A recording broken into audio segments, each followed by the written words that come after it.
नमस्कार, बिहार उदय न्यूज के digital platform पर आपका स्वागत है।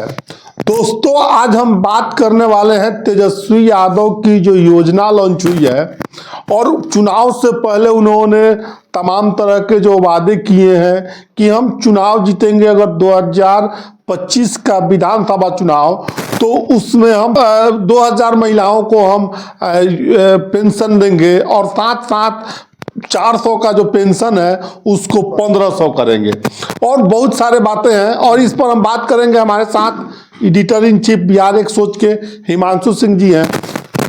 किस परिवेश में देखते हैं भाई? सबसे पहले मेरे चैनल पर आपका बहुत बहुत स्वागत है। आपका भी। देखिए, बिहार को दर्शक को ये चीज बता दिया जाए कि तेजस्वी यादव का जो योजना है चुनाव से पहले, देखिए चुनावी साल है 2025, वादा तो खूब होगा, चाहे महागठबंधन के तरफ से हो या फिर एनडीए के तरफ से प्रचार प्रसार भी होगा, सभी नेता लोग वादा करेंगे।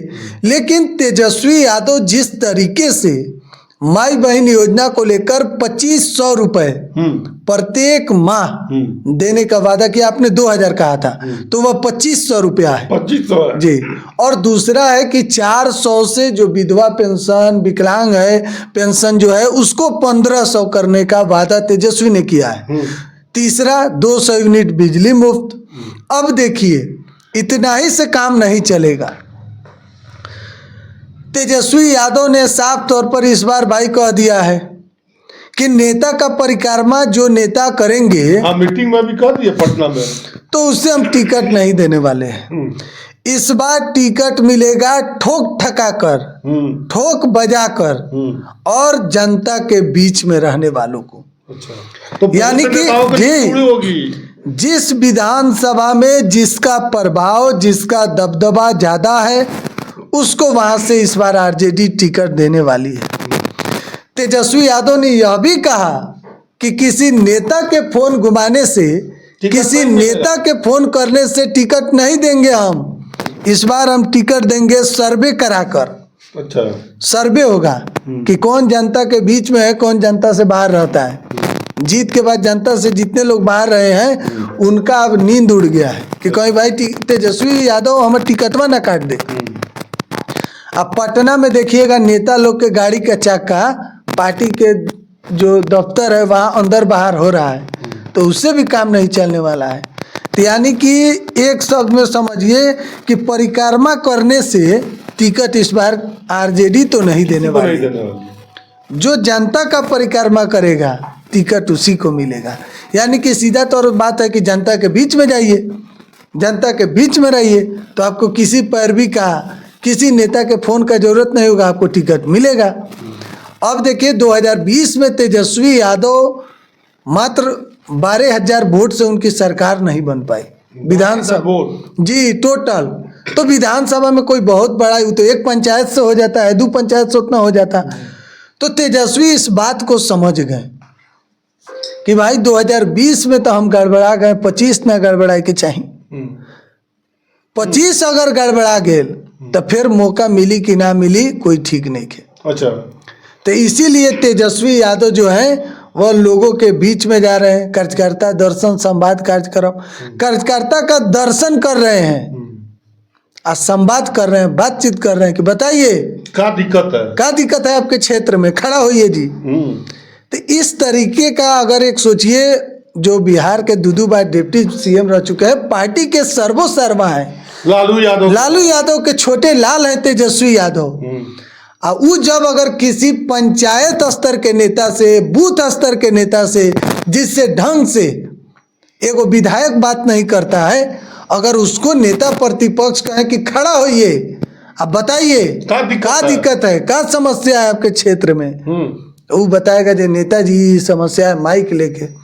वो जब बाहर निकल रहा है, हम लोग तो देखे हैं जी, 3-4 गो संवाद यात्रा कवर किए। मोतिहारी का हुआ, बेतिया का हुआ, गोपालगंज का हुआ, सिवान का हुआ, लोग से हम बात किए। तो जब ऐसे सीना चौड़ा करके बाहर निकल रहा है, भाई का अंदर गए थे तो ऐसे करके बाहर निकल रहे हैं सीना चौड़ा करके, क्या बात है?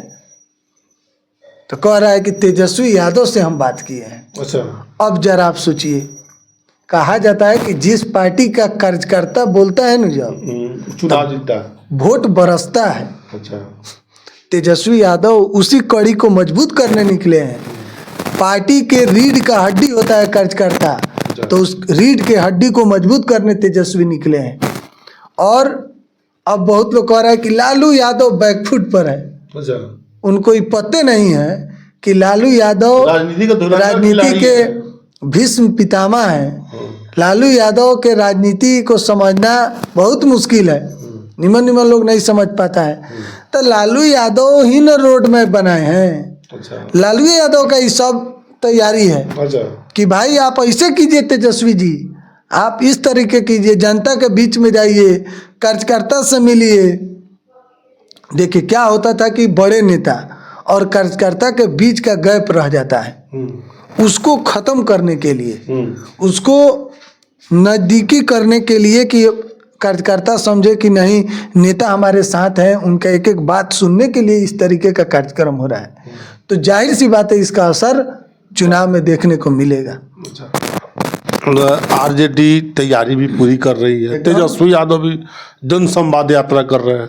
अच्छा, 2020 के चुनाव में कहाँ चूक गए थे, उस कमियों को किस तरह दुरुस्त करेंगे? देखिए आरजेडी 144 सीट पर लड़कर 75 सीट जीती थी। One of the largest party Bihar में जो सीट जीता था 75 सीट आरजेडी जीता था। सिंगल ऐसी पार्टी थी जो 75 सीट जीती, भाजपा से 1 सीट अधिक 74 सीट बीजेपी जीते थे। अच्छा। नीतीश कुमार 3 नंबर के पार्टी बन गए थे। तो चिराग पासवान सुनिए के ना, कारण बन गए थे तो कांग्रेस 70 सीट पर चुनाव लड़ी, 70 में जीती कितनी, मात्र 19 सीट। तो आरजेडी कहीं ना कहीं अगर बिहार में चूकी तो उसमें कांग्रेस का भी देन है। 70 सीट पर चुनाव लड़के अगर कांग्रेस का अच्छा बेहतर परफॉर्मेंस रहता कांग्रेस का, तो आरजेडी जीत जाती, अपना सरकार बन जाता। लेकिन थोड़ा सा वहाँ कमी रह गया। और आरजेडी से भी बेहतर अगर देखिएगा परफॉर्मेंस तो माले का था। 29 में सबसे बेहतरीन स्ट्राइक रेट से माले ने चुनाव फाइट किया। तो आप किसी को गलत और किसी को सही भी नहीं ठहरा सकते हैं। जब एक दल है, गठबंधन है, तो उसमें सभी एक दूसरे में जाते हैं प्रचार प्रसार करने। ऐसा थोड़े कांग्रेस वाले में तेजस्वी नहीं गए थे प्रचार करने, गए थे, रैली भी किए। तो इस बार तेजस्वी वही गैप को, उसी चीज को खत्म करने में लगे हैं। इसीलिए तो जा रहे हैं, गांव गांव घूम रहे हैं, लोगों से मिल रहे हैं कि भाई क्या दिक्कत है, क्या समस्या है। मतलब इस चीज को समझ गए तेजस्वी, समझ गए हैं कि भाई 25 में मौका है। अगर इस बार चूक गए तो फिर कहीं देर ना हो जाए, कहीं देर ना हो जाए। चलिए, बहुत बहुत धन्यवाद। अभी हमारे साथ थे बिहार एक सोच के हिमांशु सिंह जी, और तेजस्वी यादव के बारे में और उनके गठबंधन के बारे में बहुत सारे बातों को बेबाकी तरीके से आप लोगों को रखा है, सामने रखा है। बाकी आप इस वीडियो के बारे में क्या सोचते हैं, कमेंट सेक्शन खुला है, कमेंट करके ज़रूर बताइएगा। बहुत बहुत धन्यवाद।